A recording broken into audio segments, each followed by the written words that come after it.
Unit second general agriculture. Geographical area of India 328.74 million hectare, 32,87,263 वर्ग kilometre जो India का area है। इसके बाद टोटल रिपोर्टिंग एरिया कितना इंडिया का, तो 306 मिलियन हेक्टेयर है। कुछ एरिया जो अक्साई चीन और जो पीओके में जाता है तो वो रिपोर्टिंग एरिया नहीं है भारत का। इसके बाद टोटल डिग्रेडेड लैंड कितना है भारत में, तो वो है 187 मिलियन हेक्टेयर। इसके बाद अगर देखें ग्रॉस क्रॉप्ड एरिया कितना है, तो 198.3 million hectare. Gross irrigated area है भारत में 96.5 मिलियन हेक्टेयर। और नेट इरीगेटेड एरिया की अगर हम बात करें तो वह है 68 मिलियन हेक्टेयर। इसके बाद नेट क्रॉप्ड एरिया भारत में 141 मिलियन हेक्टेयर और भारत की जो क्रॉपिंग इंटेंसिटी है वो है 138%। इसके बाद अगर देखें हम फॉरेस्ट एरिया ऑफ इंडिया, तो फॉरेस्ट एरिया अभी न्यू डाटा अगर हम देखें तो भारत में 24.56% फॉरेस्ट एरिया है टोटल जियोग्राफिकल एरिया का। इसका जो पुराना दे रखा है इसमें, बट जो अभी एडवांस वो आया है अभी की जो रिपोर्ट आई है उसके अकॉर्डिंग 24.56% है। इसके बाद ऑप्टिमम फॉरेस्ट एरिया कितने परसेंट रिक्वायर्ड है, तो ये 33% एरिया जियोग्राफिकल एरिया रिक्वायर्ड है, जो 1988 के टाइम पे जो 1900 के टाइम पे जो अपने वो आई थी फॉरेस्ट पॉलिसीज, उसमें बताया गया था इसको। State which is having the highest geographical area in India, तो भारत में राजस्थान का सबसे ज़्यादा जियोग्राफिकल एरिया है, 10.41% एरिया राजस्थान के अंतर्गत आता है। सेकंड कौन सा स्टेट है, वो है MP. Highest forest area in the state, MP सबसे ज़्यादा फॉरेस्ट एरिया है। अगर हम उसके एरिया के अकॉर्डिंग देखें तो परसेंटेज में दूसरे स्टेट्स आ जाते हैं फिर। इसके बाद सबसे फर्स्ट स्टेट कौन सा पल्सेस प्रोडक्शन में, एमपी। फूड ग्रेन प्रोडक्शन में सबसे ज़्यादा ऊपर है UP. Total coarse cereal production में सबसे ऊपर राजस्थान। और सेकंड स्टेट कौन सा है फूड ग्रेन प्रोडक्शन में, तो वो है एमपी 2018-19 के हिसाब से। आपको इसका अगर जिस ईयर आप एग्ज़ाम दो उस साल का करंट देख लेना, क्योंकि हर साल ही थोड़ा बहुत फ्लक्चुएट होता रहता है डाटा। इसके बाद है state which is the first in the wheat production, तो यूपी है। देन वीट प्रोडक्शन में सेकंड कौन सा है, तो वो है पंजाब। सोयाबीन उत्पादन में पहला राज्य कौन सा है, मध्य प्रदेश। इसके बाद रेपसीड एंड मस्टर्ड का सबसे ज़्यादा उत्पादन राजस्थान में होता है। Water vapour in the atmosphere is a constitute, तो जो वातावरण में कुल आर्द्रता होती है वो कितने परसेंट पूरे पानी की मात्रा होती है, तो वो 0.001%। कुल जो ग्लोबल वाटर है उसका इतना परसेंट मॉइस्चर के तौर पे एटमॉस्फेयर में रहता है। एनुअल वर्ल्ड प्रेसिपिटेशन कितना है, तो करीब 1000 mm है जिसको हम, ठीक है। और अगर आप भारत की एनुअल रेनफॉल देखी जाए तो वो है 1194 मिलीमीटर। इसके बाद जनरेटेड रेनफॉल वॉल्यूम देखें तो वो है 400 मिलियन हेक्टेयर मीटर। इसके बाद maximum area under the irrigation is, तो जो गंगा का बेसिन है उसमें सबसे ज़्यादा एरिया है इंडिया में, maximum area under irrigation is Ganga basin, ठीक है। इसके बाद state having the maximum area under drip irrigation, तो इसका भी जो अभी चेंज हो गया है, आंध्र प्रदेश इसमें आएगा। सबसे ज़्यादा जो माइक्रो इरीगेशन होता है वो आंध्र प्रदेश में होता है, और उसमें से भी अगर देखा जाए तो जो ड्रिप इरीगेशन है सबसे ज़्यादा आंध्र प्रदेश में है, और स्प्रिंकलर इरीगेशन कर्नाटक में है, जो अभी का 2021 का जो डाटा है उसके अकॉर्डिंग। इसके बाद हाईएस्ट फर्टिलाइज़र कंजप्शन रेट, तो वो है पौंडीचेरी, जो कि एक यूनियन टेरिटरी है। इसमें करीब 1091 किलोग्राम पर हेक्टेयर यूज़ होता है फर्टिलाइज़र। इसके बाद देखें तो highest fertiliser consumption rate states में अगर हम देखें तो वो स्टेट है पंजाब, जिसमें सबसे ज़्यादा अपना यूज़ होते हैं फर्टिलाइज़र, 212 किलोग्राम पर हेक्टेयर है। और इसके बाद total fertiliser consumption is maximum है, तो सबसे ज़्यादा यूपी में होता है। Average fertiliser consumption in India 128 kilogram NPK प्रति हेक्टेयर, ये 2018 का डाटा है। इसके बाद देखें तो state having the maximum area under irrigation, तो वो है पंजाब, वहाँ पे सबसे ज़्यादा एरिया इरीगेटेड है। Food grain serial and pulses production in India, तो फूड ग्रेन और सीरियल का इसका प्रोडक्शन कितना है, तो 2020 की अगर हम बात करें 2020 में 296 मिलियन हेक्टेयर था 2020 में, तो अभी और 21 में थोड़ा और चेंज हो जाएगा, थोड़ा और बढ़ जाएगा, तो उस हिसाब से आप देख लें। इसके बाद serial grain production in India, तो 261.6 मिलियन मीट्रिक टन, और इसमें ये थोड़ा आप डाटा नया देखें तो अच्छा रहेगा। इसके बाद अगर हम देखें इंपॉर्टेंट फैक्ट्स, कुछ बहुत इंपॉर्टेंट जिनसे डायरेक्ट क्वेश्चन आ जाता है, तो most poisonous pollutant in water कौन सा है, मतलब कि जो सबसे ज़्यादा प्रदूषक कौन सा है, तो वो है अपना आर्सेनिक।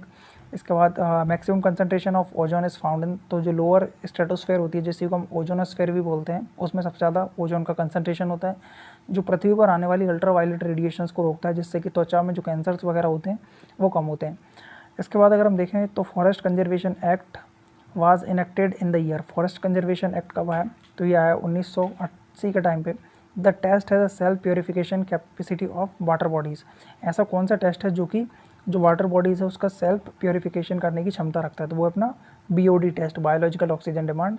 यह ऑक्सीजन की वह मात्रा है जो कि जो जल में उपस्थित ऑर्गेनिज्म है उनके द्वारा यूज़ की जाती है, ठीक है, ऑक्सीजन की जो डिमांड होती है उसके लिए। Most commonly disinfectant in the water purification is, तो सामान्यतः हम जब जल को प्रदूषण मुक्त करने के लिए, जो डिसइंफेक्ट करने के लिए, मतलब उसमें जो माइक्रो ऑर्गेनिज्म उनसे मुक्त करने के लिए उसमें हम क्लोरीन का यूज़ करते हैं। Gas responsible for the acidic rain, तो एसिडिक रेन के लिए SO2 और NO2 गैस मेनली रिस्पॉन्सिबल होती हैं, क्योंकि SO2 H2O के साथ क्रिया करके H2SO4 सल्फ्यूरिक एसिड बनाती है, तथा NO2 के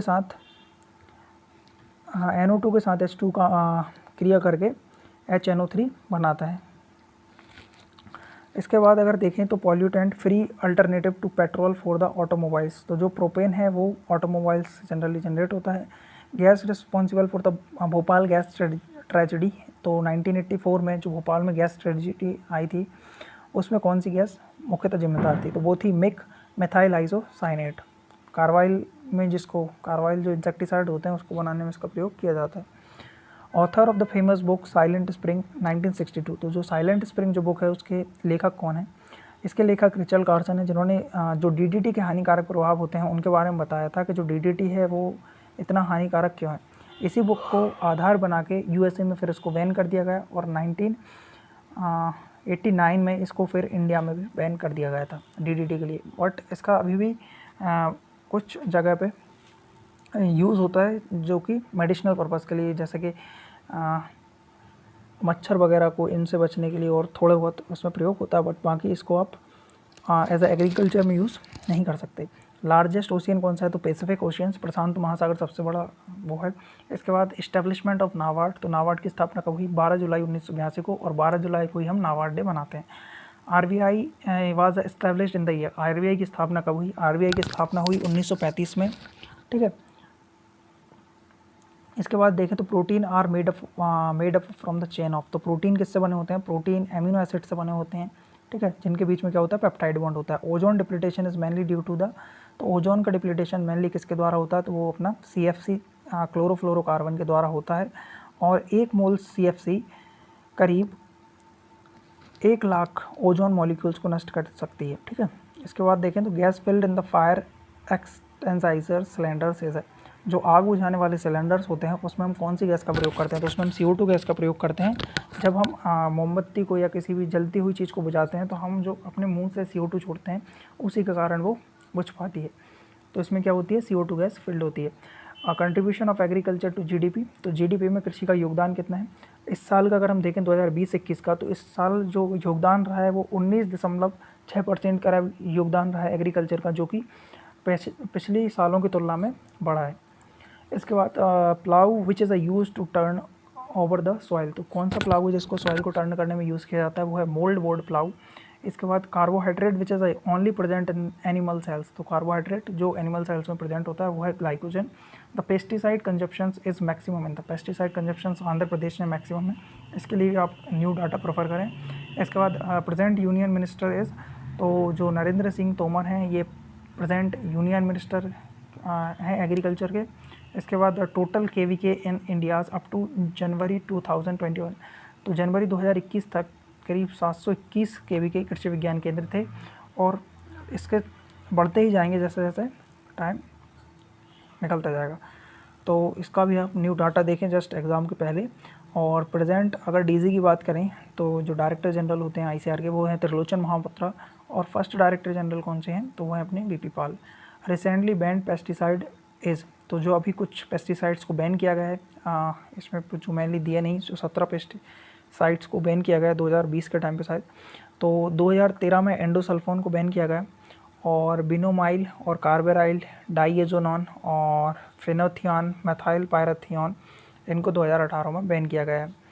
till 31 December 2020 which insecticide would be band, हाँ कौन कौन से इनमें से बैन कर दिए गए हैं, तो ये फोरेट, फॉस्फोमाइडॉन, इसके बाद डाइक्लोरोबॉक्स, एलाक्लोर, ट्राई एजोफॉस एंड ट्राइक्लोरोफॉन, इनको भी बैन कर दिया गया है।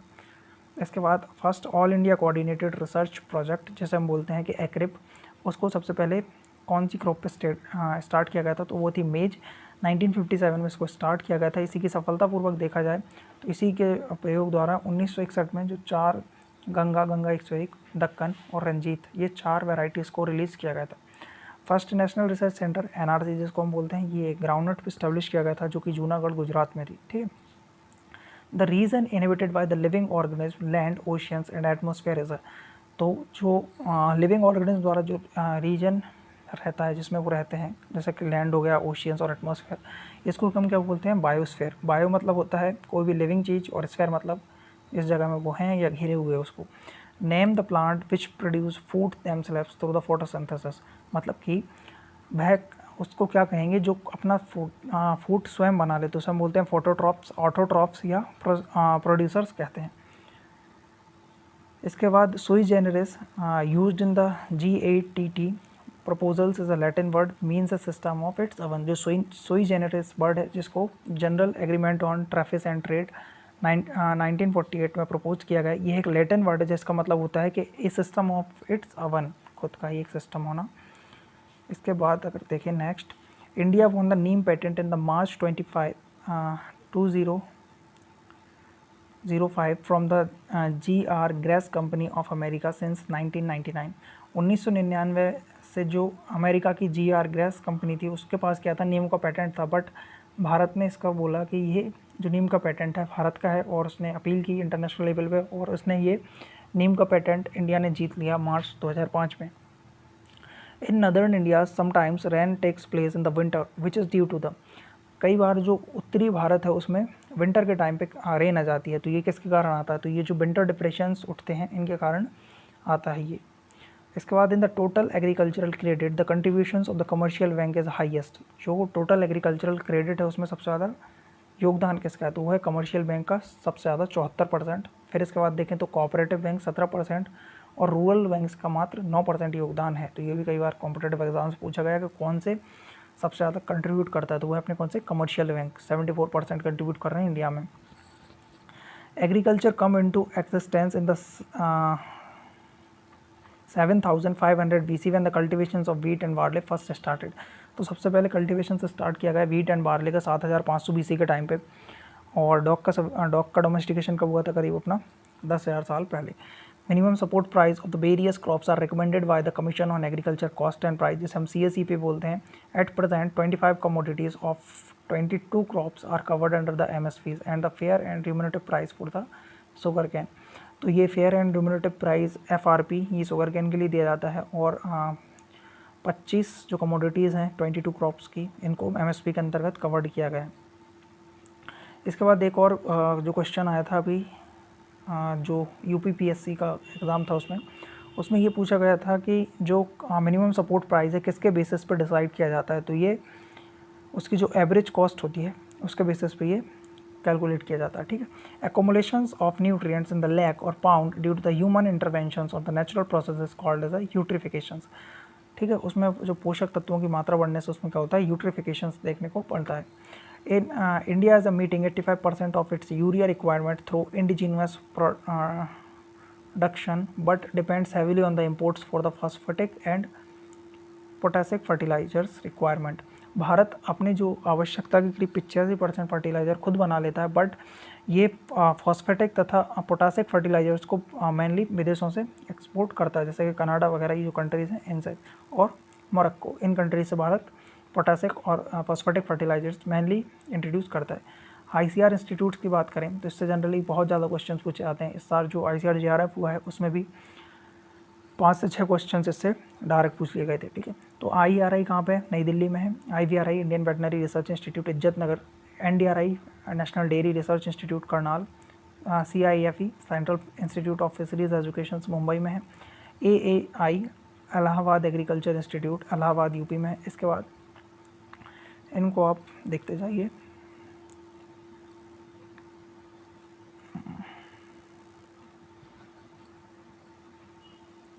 इसके बाद जो क्रिजेफ है वो है बैरकपुर में, CRRI central rice research institute ये है कटक में, CSSIRI मतलब कि central soil salinity research institute Karnal में, CSWCRTI central soil and water conservation ये देहरादून में है। इसके बाद CTRI central tobacco research institute Rajahmundry, IASRI तो ये है Indian agriculture statics research institute Delhi में है, IGFRI Indian grassland and fodder research institute ये झांसी में है, IGSI Indian grain storage institute ये हापुड़ में है, IIPR Indian institute of pulse research Kanpur में है, IISS तो ये है Indian institute of soil science Bhopal में, IISR Indian institute of sugar cane research ये है लखनऊ में, ILRI तो इंडियन लेक रिसर्च इंस्टीट्यूट ये है रांची झारखंड में, IIVR Indian institute of vegetable research ये है वाराणसी उत्तर प्रदेश में। दैन इसके बाद है NIRJAFT national institute of research on jute and AILET fibres technologies ये है कलकत्ता में जो वेस्ट बंगाल में है। इसके बाद SBI super can breeding institute Coimbatore में है। इसके बाद BPKAS विवेकानंद पर्वतीय कृषि अनुसंधान संस्थान ये अल्मोड़ा उत्तराखंड में है। इसके बाद एनिमल साइंस से रिलेटेड और फिशरीज साइंस से रिलेटेड कुछ इंस्टीट्यूट्स हैं जैसे कि CARI सेंट्रल एवाइन रिसर्च इंस्टीट्यूट ये इज्जतनगर में है, CIFRI central inland fisheries research institute तो ये है अपनी बैरकपुर में। और अगर देखें तो CIFT central institute of fisheries technology ये है कोच्चिन में, CIRG central institute for research on goats तो ये है मथुरा में, CSWRI central sheep and wool research institute ये है अभिकानगर में। इसके बाद NIANP national institute of animal nutrition and physiology ये है बेंगलोर में। इसके बाद NFDB national fisheries development board ये हैदराबाद में है। इसके बाद कुछ भारत में 6 नेशनल ब्यूरोज़ हैं तो इससे डायरेक्ट क्वेश्चन इस बार JRF में पूछा गया था कि कौन सा ब्यूरो कहाँ पे है। तो national bureau of plant genetic resources ये है नई दिल्ली में जिसकी स्थापना 1976 में हुई थी। इसके बाद national bureau of soil survey and land use planning ये नागपुर में है। इसके बाद national bureau of animal genetic resources ये करनाल में है। इसके बाद national bureau of fish genetic resources ये लखनऊ में है। National bureau of agricultural important micro organism ये महू में है। इसके बाद national bureau of agricultural insect research ये बेंगलोर में है। इसको पहले project director of biological control के नाम से जाना जाता था। इंटरनेशनल इंस्टीट्यूट्स की अगर हम बात करें तो IRRI international rice research institute ये फिलीपींस लॉस फिलीपींस में है। इसकी स्थापना 1960 में की गई। इसके बाद सिमिट ये मैक्सिको में है। इंटरनेशनल सेंटर फॉर मेज एंड वीट इम्प्रूवमेंट ये 1966 से मैक्सिको में है। इसके बाद ICARDA international centre for the agriculture research in dry land areas ये अलेप्पो में है 1977 से, अलेप्पो सीरिया में। इसके बाद क्रिसैट ये हैदराबाद में है इंडिया, 1972 में इसकी स्थापना की गई। International crop research institute for semi arid tropics ये मुख्यतः जो पर्ल मिलेट होता है अपना वो पर्ल मिलेट सोरगम, इसके बाद ग्राम चिकपी और ग्राउंडनट पे ये मेनली काम करता है। 6 क्रॉप्स इसके अंतर्गत आती हैं। इसके बाद है ILRAD international laboratory for research on animal diseases तो ये नॉर्वे केन्या में है। इसके बाद है ICGEB international centre for genetic engineering and biotechnology तो ये Trieste Italy and New Delhi India में है। इसके बाद है IBPGRI international board of plant genetic resources ये रोम इटली में 1974 में इसकी स्थापना हुई। इसी के नाम को चेंज करके 1991 में कर दिया गया। International plant genetic resource institute IPGRI कर दिया गया इसको, और इसी का नाम को फिर 2006 में चेंज करके बायोवर्सिटी इंटरनेशनल नाम चेंज करके इसका कर दिया गया। तो अभी ये बायोवर्सिटी इंटरनेशनल करके है।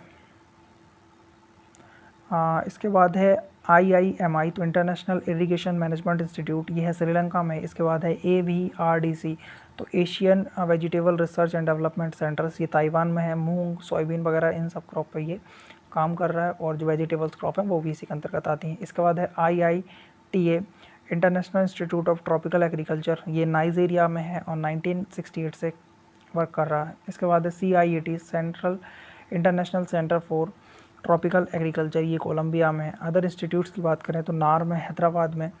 इसके बाद है FRI देहरादून में। NCERT जिसकी हम बुक्स पढ़ते हैं वो नई दिल्ली में है। इसके बाद वीट साइंस पे जो सेंटर है वो जबलपुर में है। इसके बाद NRCWT, तो जो वाटर टेक्नोलॉजी पे national research centre for water technology Bhubaneswar में है। Directorate of water technology research Bhubaneswar. इसके बाद NRCWAR national research centre women in agriculture, ये भी ओडिशा में है। इसके बाद project director of water management देखें तो ये पटना बिहार, इसका नाम चेंज कर दिया गया है Indian institute of water management. इसके बाद है PDRR project directorate of rice research Hyderabad Telangana में, जिसका नाम चेंज करके Indian institute of rice research कर दिया गया है। तो जो प्रोजेक्ट डायरेक्टर थे उनके नाम चेंज करके अब क्या कर दिए गए, उनमें प्रोजेक्ट डायरेक्टर के स्थान पर अब इंडियन इंस्टीट्यूट लगा दिए गए। तो Indian institute of wheat and barley research institute कहाँ है, ये करनाल में है। इसके बाद national institute of organic farming, तो ऑर्गेनिक फार्मिंग का जो नेशनल इंस्टीट्यूट है वो कहाँ पे है, तो ये है गाजियाबाद में। इसका national centre for IPM integrated pest management नई दिल्ली में है। World meteorological organisations headquarter in Geneva, कहाँ पे है, जिनेवा में। इसके बाद है DFRI directorate of floriculture research, तो फ्लोरिकल्चर का पुणे में है डायरेक्टरेट। और directorate of information and publications of agriculture, ये नई दिल्ली में है। नेशनल बायोडाइवर्सिटी एक्ट कब आया था, 2002 में आया था। जो कार्टेजिना प्रोटोकॉल की जो बातें थी उनको पूरा करने के लिए ये इसको भारत में नेशनल बायोडाइवर्सिटी एक्ट को लाया गया था। इसके बाद नेशनल बायोडाइवर्सिटी अथॉरिटी कहाँ पे है, तो नेशनल बायोडाइवर्सिटी के अंतर्गत ही नेशनल बायोडाइवर्सिटी अथॉरिटीज़ की स्थापना की गई चेन्नई में 2003 के टाइम पे। नेशनल एग्रीकल्चर साइंस म्यूजियम, ये दिल्ली में है ICR में। इसके बाद agricultural science, agriculture research finance information system ARFIS 2004 से है। इसके बाद directorate of rapeseed and mustard, जिसको NRC for rapeseed and mustard बोलते हैं, ये राजस्थान में है, राजस्थान के भरतपुर में। इसके बाद APEDA agriculture and processed food product export development authority of India, ये कहाँ पे है, तो ये है अपनी नई दिल्ली में। इसके बाद NAFED national agricultural corporative marketing federations, ये अक्टूबर 1958 से वर्किंग है। इसके बाद NABARD national bank for agriculture and rural development 12 जुलाई 1982 से वर्किंग है और ये मुंबई में इसका मुख्यालय है। GATT तो GATT general agreement on traffic and trade 1947 से वर्किंग है और इसकी जगह पे अब वर्ल्ड ट्रेड ऑर्गेनाइजेशन जनवरी 1955 से वर्किंग है, 1995 से वर्किंग है। इसके बाद देखें तो CACP commission on agriculture cost and price 1965 में इसकी स्थापना की गई थी, जो कि MSP को रिकमेंड करता है। इसके बाद NIAM national institute of agricultural marketing, ये जयपुर में है, 1988 में इसको बनाई गई थी। इसके बाद CFQCTI central fertilizer quality control and training institute, ये भी फरीदाबाद में है, जो कि हरियाणा में आता है, ठीक है। इसके बाद है NPPTI national plant protection training institute, ये हैदराबाद में है। इसके बाद DMI directorate of marketing and infections, ये फरीदाबाद में है। ICR अब कुछ अवार्ड देता है जिससे इस साल JRF में क्वेश्चंस पूछा गया था। तो हरिओम आशाराम ट्रस्ट अवार्ड, तो ये क्रॉप साइंस में कुछ पब्लिश्ड होता है रिसर्च पेपर, उसके लिए ये दिया जाता है। इसके बाद पंजाब राव देशमुख वुमेन अवार्ड, तो ये पंजाब राव देशमुख जो अवार्ड है वो एग्रीकल्चर के क्षेत्र में वुमेन साइंटिस्ट को दिया जाता है जिसने एक्स्ट्रा ऑर्डिनरी कुछ वर्क किया हो उनके लिए। तो ये एनुअली दिया जाता है और ये इस साल क्वेश्चन आया था, स्टेटमेंट बेस्ड क्वेश्चन था ICR JRF प्लांट साइंस में। इसके बाद जवाहरलाल नेहरू अवार्ड, तो ये जो बेस्ट PhD थीसिस लिखता है कोई एग्रीकल्चर रिलेटेड साइंस में तो उसको जवाहरलाल नेहरू अवार्ड दिया जाता है। इसके बाद जगजीवन राम किशन अवार्ड, ये 2 इनोवेटिव फार्मर्स के लिए दिया जाता है। इसके बाद चौधरी चरण Singh award for excellence journalism in the field of agriculture research and development. अगर हम इम्पोर्टेंट पब्लिकेशंस की बात करें जो कि एग्रीकल्चर से रिलेटेड हैं, तो एक है कुरुक्षेत्र, जो कि मिनिस्ट्री ऑफ रूरल डेवलपमेंट नई दिल्ली से पब्लिश किया जाता है। इसके बाद करंट साइंस देखें तो ये बेंगलोर से पब्लिश किया जाता है। इसके बाद अगर देखें तो साइंस रिपोर्टर, ये CSIR से निकाला जाता है, जो कि नई दिल्ली में है। इसके बाद हम कंट्रीब्यूशंस देखें कुछ एग्रीकल्चरल एक्सपर्ट्स या साइंटिस्ट का, तो उसमें सबसे पहले नाम आता है MS स्वामीनाथन जी का, जो कि एक वीट ब्रीडर थे और इनको फादर ऑफ ग्रीन रिवॉल्यूशंस कहा जाता है भारत में। ये मेंबर हुए थे प्लानिंग कमीशंस के और इनको 1987 में वर्ल्ड फूड प्राइज़ दिया गया था।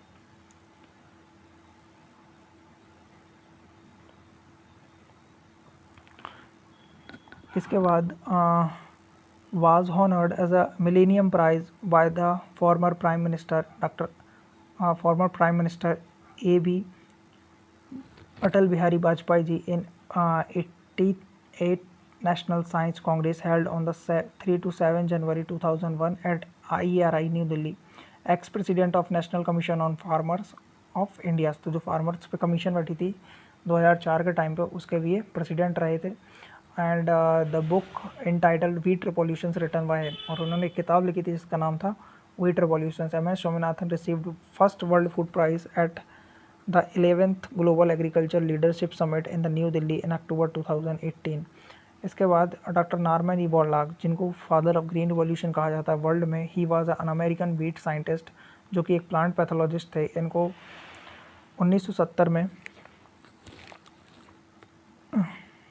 1970 में नोबेल प्राइज़ दिया गया था शांति के क्षेत्र में. ये मुख्यतः पैथोलॉजिस्ट थे. इसके बाद वर्गीस कुरियन जी, तो ये वाइट रिवॉल्यूशंस के लिए जाने जाते हैं भारत में, और फादर ऑफ वाइट रिवॉल्यूशन भी बोलते हैं. ये एक्स चेयरमैन थे NDTV, जो कि आनंद में है. और इसके बाद brain behind the scheme operation flood 1970 से लेकर जो 1996 के टाइम पे आई, और 1996 से ही भारत दुग्ध उत्पादन में प्रथम स्थान पर बना हुआ है. तो ये डॉक्टर वर्गीस कुरियन जी के ही प्रयासों से सफल हो पाए. इसके बाद जो रेमन मैग्सेसे अवार्ड होता है उनको 1963 में दिया गया. गॉड वर्ल्ड फूड प्राइज़ भी इनको 1989 में दिया गया. इसके बाद SK वेसल्स, जो मेज ब्रीडर थे सीमेंट में वर्किंग, और इनको वर्ल्ड फूड प्राइज़ दिया गया 2000 के टाइम पे. इन्होंने क्या है QPM, जो क्वालिटी प्रोटीन मेज़ होता है, उसको बनाया, जिसमें कि ट्रिप्टोफैन एंड लाइसिन का कंटेंट ज़्यादा होता है. इनमें क्या है कि जो ओपेक जीन्स होते हैं उनको इन्होंने इंट्रोड्यूस किया था. इसके बाद अगर हम बात करें KL चड्डा के बारे में, तो ये पोमोलॉजिस्ट थे, और इनको फादर ऑफ गोल्डन रिवॉल्यूशंस कहा जाता है इंडिया में. इसके बाद डॉक्टर RS परोदा, तो ये फॉरेस्ट ब्रीडर थे, एक्स DG ऑफ ICR. इसके बाद अमृता पटेल, तो ये चेयरपर्सन है NDDB आनंद की. इसके बाद संजय राजाराम, तो ये इंटरनेशनल वीट ब्रीडर्स हैं, और उन्होंने जो वीट की बहुत ज़्यादा वैरायटीज़ विकसित की हैं, करीब 400-450 के समथिंग. तो ये भी awarded China's friendship medal in 2001. इसके बाद अगर हम बात करें GS खुश, तो GS खुश राइस ब्रीडर हैं, और he awarded ball prize for agriculture 2000 for his extraordinary contributions to plant breeding and genetics, especially in rice. अगर हम क्रॉप इम्प्रूवमेंट में कुछ अचीवमेंट देखें तो वो मुख्यतः ये हैं. जेनेटिकली मॉडिफाइड और जो क्रॉप्स हैं उनके बारे में अगर देखें, तो the crop in which the one or many of the traits are altered or the enhanced through the process of genetic engineering known as the genetic crop. जैसे कि हम बात करें BT कॉटन वगैरह हुआ, जो कि बॉल वॉर्म्स, जो येलोपिडोप्टेरियन जो इंसेक्ट होते हैं, उनके प्रति रेजिस्टेंस होता है. बेसिलस थ्योरेंजेंसिस, जो कि एक बैक्टीरिया है, ये एक लीथल प्रोटीन प्रोड्यूस करता है, जो कि इंसेक्ट के डाइजेस्टिव सिस्टम में जो क्षारीय माध्यम होता है उसमें जाके ये एक्टिवेट हो जाता है और उसको बैक्टीरिया को किल कर देता है. और इसके लिए जो जीन रिस्पॉन्सिबल है वो कौन सा है, क्राइवन AC. एंड जो क्राइवन AB जो जीन है वो मक्के में रिलेटेड है, मक्के से. और अगर हम बात करें GM cotton is the only crop permitted by the genetic engineering Appraisal Committee GAEC under the Ministry of Environment and Forestry in India's BT cotton first permitted on March 2002. तो भारत में 2002 से मात्र एक ही जो जेनेटिक मॉडिफाइड क्रॉप है उसी का cultivation किया जा रहा है, जो कि अपनी कौन सी है, जेनेटिक मॉडिफाइड कॉटन है. इससे हर साल हर एग्ज़ाम में क्वेश्चन ज़रूर पूछा जाता है. और इसको जो भारत में परमिट कौन करता है, तो इसको जो जेनेटिक इंजीनियरिंग अप्रेशियल कमेटी है GAEC वो परमिट करती है. और ये ministry of environment and forestry के अंतर्गत आती है, जो कि ये चेक करती है कि इससे कोई भी एनवायरनमेंट हुआ, ह्यूमन हेल्थ हुई, रिलीजियस वगैरह, इन सब में कोई ये इंटरफेयर ना कर रही हो, तभी इसको जाके अप्रूव्ड किया जाता है. BT cotton varieties developed by the Mahyco MECH12, MECH 162, MECH 184 for southern state and RCH 134, RCH 138 suitable for the northern Indias. तो ये वेराइटीज़ रिलीज़ की गई हैं. इसके बाद Punjab agriculture university Ludhiana has developed countries first genetically modified BT varieties of cotton. The special advantage of existing MNCs private sector seed is that seed of which could be reused by the farmers, resulting in saving the repeated cost they have to bear every season. इसके बाद ICR identified 3 BT cotton varieties. Out of the 3 varieties, 2 namely as a PAU BT1 and F1861 developed from the Punjab Agriculture University and RS 2013 developed from the SKRAU Bikaner University. All the 3 varieties carry the Cry1 AC genes imparting resistance against the bollworm complex. In world first देखो अब ये 2 generations में हम मानते हैं कि इसकी जो बीटी वैराइटीज़ थी, एक थी वर्ल्ड फर्स्ट जनरेशन की जिनमें कौन सा था, Cry1 AC था, और जो दूसरी जनरेशन्स की जो थी बीटी कॉटन उनमें Cry1 AC भी था और Cry1 AC था और Cry2 A भी था, ठीक है। तो ऐसा करके था अपना in world first generation of the BT cotton was come in the 1996 and known as a Bollgard 1.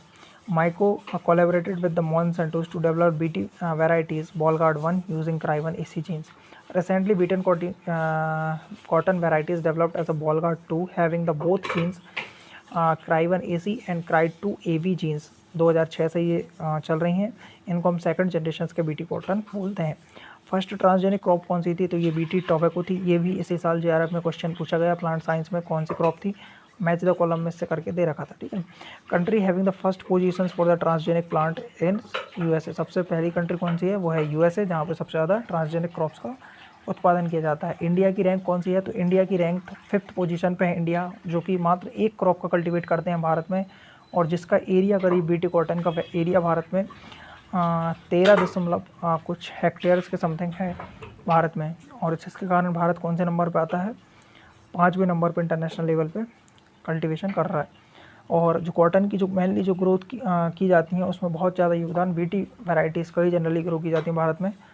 तो सबसे पहले स्थान पे US है, फिर ब्राज़ील, फिर अर्जेंटीना, फिर कनाडा और 5वें नंबर पे भारत। और अगर हम क्रॉप वाइज देखें तो कौन सी ऐसी क्रॉप है, प्लांट है जिसको सबसे ज़्यादा वर्ल्ड में ग्रो किया जा रहा है बीटी वाला, ये ट्रांसजेनिक प्लांट में देखें तो जो सबसे पहले ज़्यादा सोयाबीन का यूज़ किया जा रहा है, 60% से ज़्यादा है। इसके बाद मेज, फिर कॉटन और फिर कैनोला। इसके बाद mostly GM traits are used as a herbicide resistance followed by the quality improvement and insecticide resistance. तो ऐसा कौन सा ट्रेड्स है जिसके लिए सबसे ज़्यादा बीटी वेराइटीज़ बनाई गई हैं या जेनेटिकली मॉडिफाइड जो वेराइटीज़ हैं वो बनाई गई हैं, तो वो अपना कौन सा है, हर्बिसाइड रेजिस्टेंस, और इसके बाद आता है क्वालिटी इंप्रूवमेंट्स और फिर आता है इंसेक्टिसाइड रेजिस्टेंस ट्रेड्स के लिए ये विकसित वेराइटीज़ विकसित की गई हैं।